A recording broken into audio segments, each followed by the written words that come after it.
I'm saying complacent. Complacent's a better word. Why would you vote for Obama, I wonder? Why? Yeah. Right now, everyone's like, kind of nervous and tense. Well, Not many Republicans. I think he truly does. You're on the right side, though. How should I phrase this? I think he and the ideology he represents is more in favor of a fair society than the policies that the Republican Party is What's your definition of fairness? Projections right now.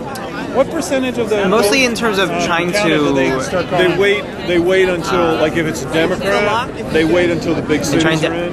elevate the status So it quo depends. economically and It's not socially, like 35%. and trying to basically give more people with the big cities not in yet, equal then they wait. opportunity, even if they can't give them an equal outcome.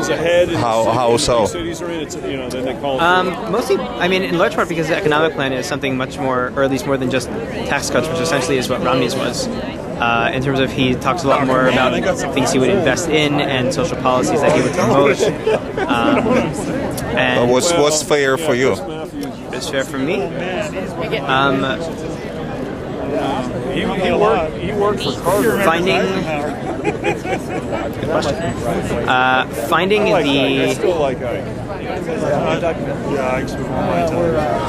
best way possible to give everyone a chance at a good education and a chance to rise as high socioeconomically and in other ways as they can. So are we better off under Obama versus the way we were years 2000 through 2008? Are we better off economically? No. Do we have more opportunities? But that... I mean, what has he accomplished in 4 years? What has he accomplished in 4 years? Yes, of his regime. He halted the economy from crumbling when it was basically hemorrhaging when he came into office. Okay, but can you speak with your own words, not just talking points of the cliff? It's getting worse. We know why it was getting worse. It's because of the Democrats. But that's another story. Let me ask you a simple question. But hang on, I didn't give you reasons why what I think he's done in 4 years, and that is an accomplishment. But let me ask you a simple question. Let's say you're a businessman. Okay, so I mean, you're supposed to run the country as a businessman. Not necessarily. Why? Where is that idea? Well, because if you don't have the profit, at all. The government's not running at a profit. Oh, so it's okay to owe trillions upon trillions of dollars, borrow money? Not necessarily a good idea, but a government is not a for-profit. Okay, let's say management. Let's scrap off business management, whatever management there is. So he's supposed to manage, right? Among other things. Among other things. So let's say you were the one who inherited the mess, as they keep on saying. So the reason. Do you not think it was a mess? The reason you hire a new manager is to improve the conditions, right? Left by the predecessor, correct? Okay. Now a year passes, things haven't really improved much.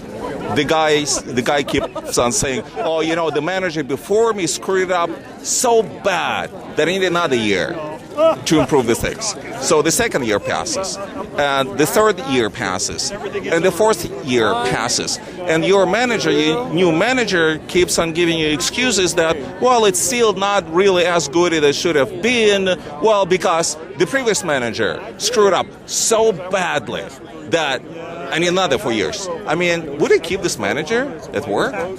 Well, you're also talking about a world in which you have a large pool of managers available. Here you only have two to choose from, and I don't think the other one's going to do a better job. How do you know? I mean, after all... No one knows. Well, I do know. I mean, Romney, after all, his specialty was taking failing companies, turning them around, and making them profitable and successful. You don't like the word business? Fine. Successful. I'm sure that's the word that you would like, right? Well, but, I mean, that's a certain type of business experience, and yeah, that's certainly helpful, but knowing how to flip around large companies is not necessarily the mindset that you need to have of running the federal government either. So are we better off today than we were 40 years ago?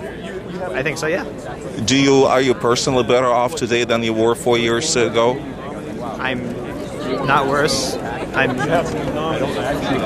maybe better, but if I am or I'm not sure how much that has to do with it. So let me try and understand. When you measure Obama's success, and I guess you would, I mean, since you're voting for him, I mean, judging by this, I guess you consider him a successful president.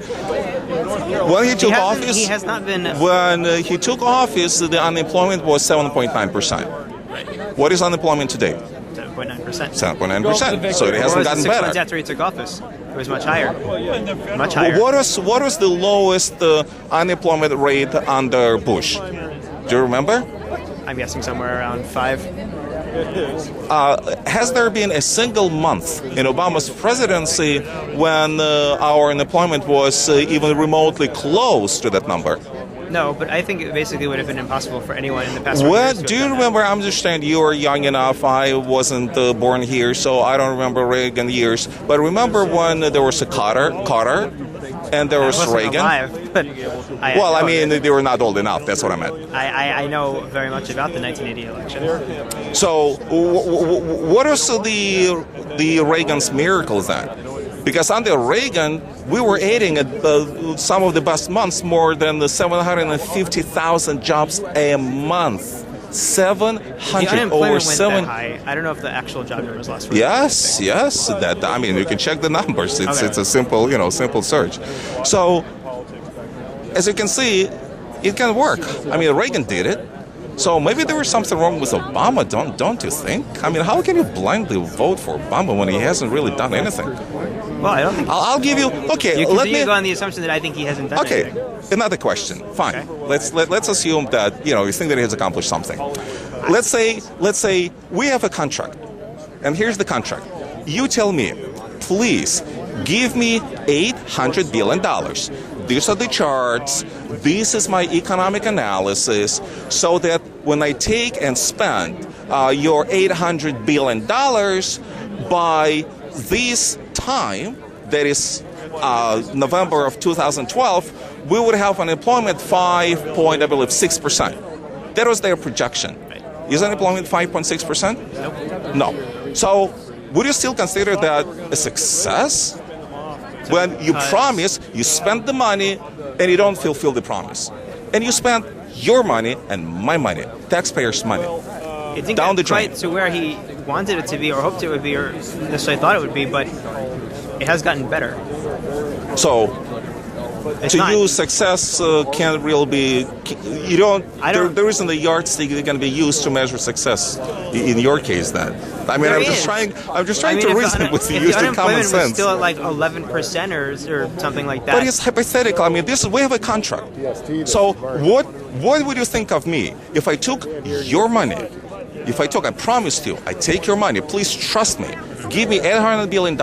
I promise by 2012 I will achieve 5.6 unemployment rate, and it's 7.9, and it's the best ever that has been. Because it was much higher than that.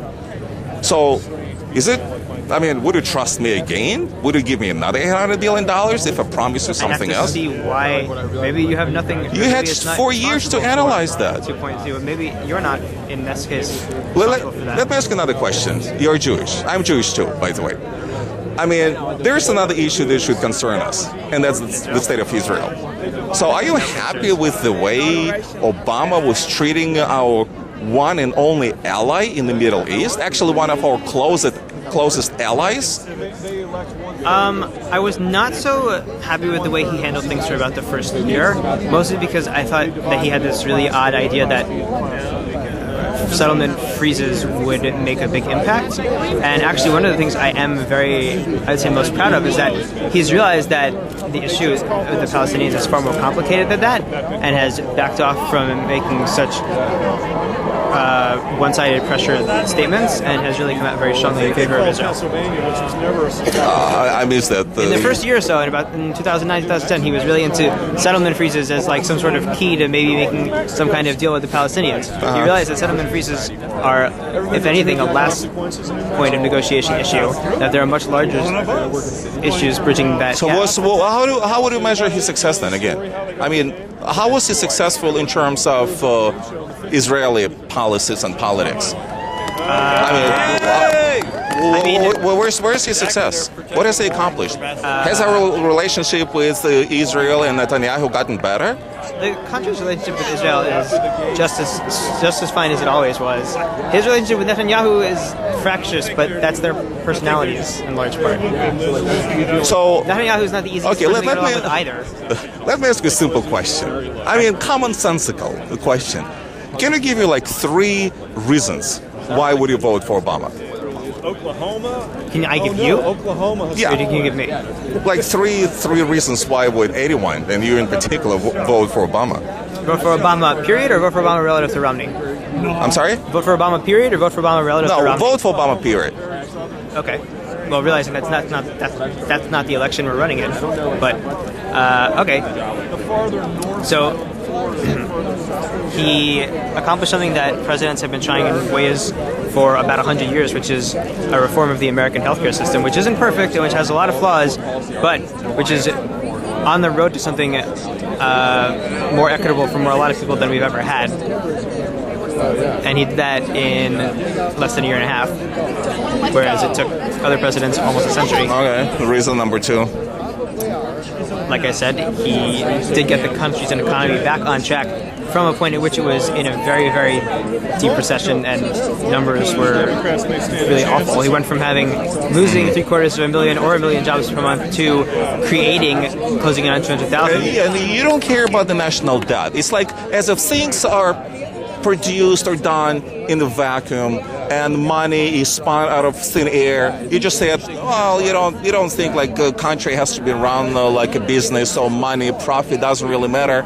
But when you apply for, I don't know, let's say food stamps, I mean, it's money. Government doesn't produce anything. I mean, the only way for the government to get the money is to tax you and me and everybody else, right? Well, there are other ways. So, what's that? There are other ways of doing it. Like what? How Treasury can government? What's that? Treasury bonds. A lot of the money that China holds. Oh, okay, fine. Which actually most of it is held by Americans, not foreigners. But well, yeah, but this is the money again that we borrowed. No, I mean this is the money that we'll have to return. And think about it this way. And again, it's a simple common sense. When he took office, we owed money. It's like think of let's say your personal, spending, so your personal budget. You buy the house, for instance, or you moved into the house, you owe the bank $10 trillion. 4 years down the road, you owe the same bank $16 trillion. And there's nothing to show for $6 trillion? I mean, this is what he has accomplished with $6 trillion? you think there's nothing to show for it? Nothing. Absolutely nothing. Nothing. So you disagree with that? Okay, so what's the reason number 3? The last one. Ideologically, I align with him on a lot of things. What's that? I align ideologically on him with a lot of things. Ideologically, such like as social policies, such as gay marriage, such as I mean, you're a Jew. Yes, I am. And you're okay, and you're not just secular Jew. Judging that you're wearing yarmulke, your rabbi would approve, gay marriage. Absolutely, my rabbi would approve gay marriage. And yours is a conservative rabbi? Yes, he is. And he approves gay marriage. Moreover, even if he did not, I would still. All right. Okay, well, then I guess... I think in my sort of fundamental worldview or societal view, I think Obama in some ways may be more liberal than me, but I'm much more aligned with him than with Mitt Romney. And I think that he also does have much more of a sense in his own life experience of what it means to sort of be just a typical person. Which doesn't always mean that he's the best candidate, but I think that it does make a difference. May I ask you, I mean, you don't have to answer this question, I'm just curious, what do you do for a living? I mean, are you involved in business, like for-profit? Right now I'm a graduate student. I'm sorry? Right now I'm a graduate student. I don't understand. Graduate student. Graduate student. Speaking of students, by the way, well, that's another point. You know that 50% of the students who voted for him in 2008, when they matriculated, when they entered universities, now that they graduated, 50% of them can't get the jobs. I mean, it's the highest number ever. Yeah, so I know. I looked for a is job this, for a long time, and I almost See? didn't find one, and then I didn't like the one I had. so you consider that a success also, and you will still vote for the guy? Yes.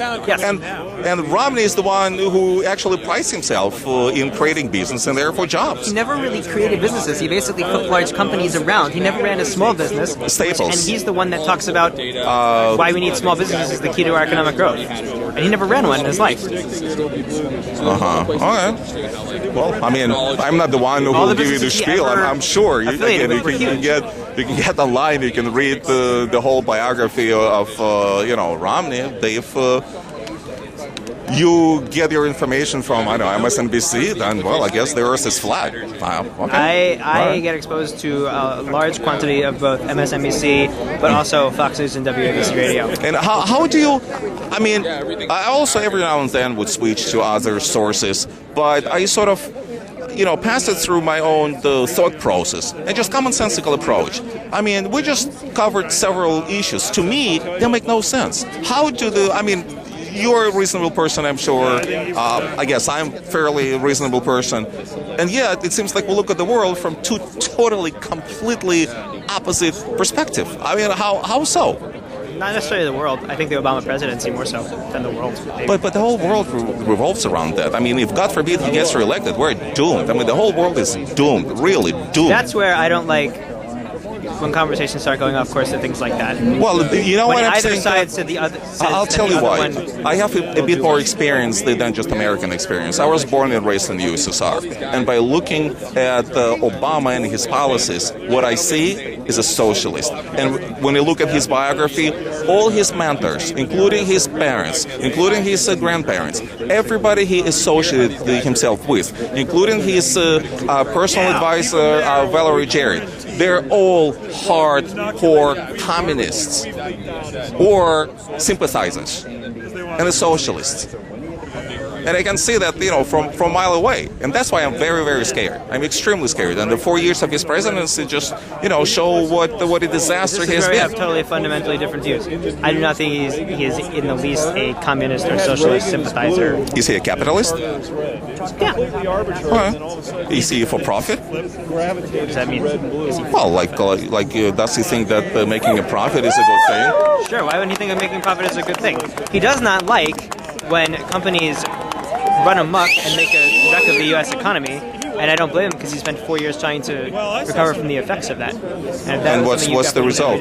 What's the end result? What else do I have to show for? I've told you what I think the end result is. I think the end result is that we're in a better place than we were on this day 4 years ago, even though we're not quite at the place where we want to be at. But we're getting there. All right. Okay, well, I hope that he loses. Let's see what's going to happen. All right. Talk to you later. What's your name? Vladimir. John. Jonathan? Yes, John. John, okay. I predict Obama winning 303 electoral votes. What's that? I predict Obama to win 303 electoral votes. He won New Hampshire. Okay, Well, that does. Okay, well, then we'll be doomed, I'm telling you. Either way, I would not think that we're doomed. So, what did he win now? It's New Hampshire. All I right. think they're adding New Hampshire to the... Okay. All right. Well, it's... So why do you... I'm assuming that you voted for Romney Ryan. Am I correct in assuming that? Of course. So why? Give me your 3 reasons why.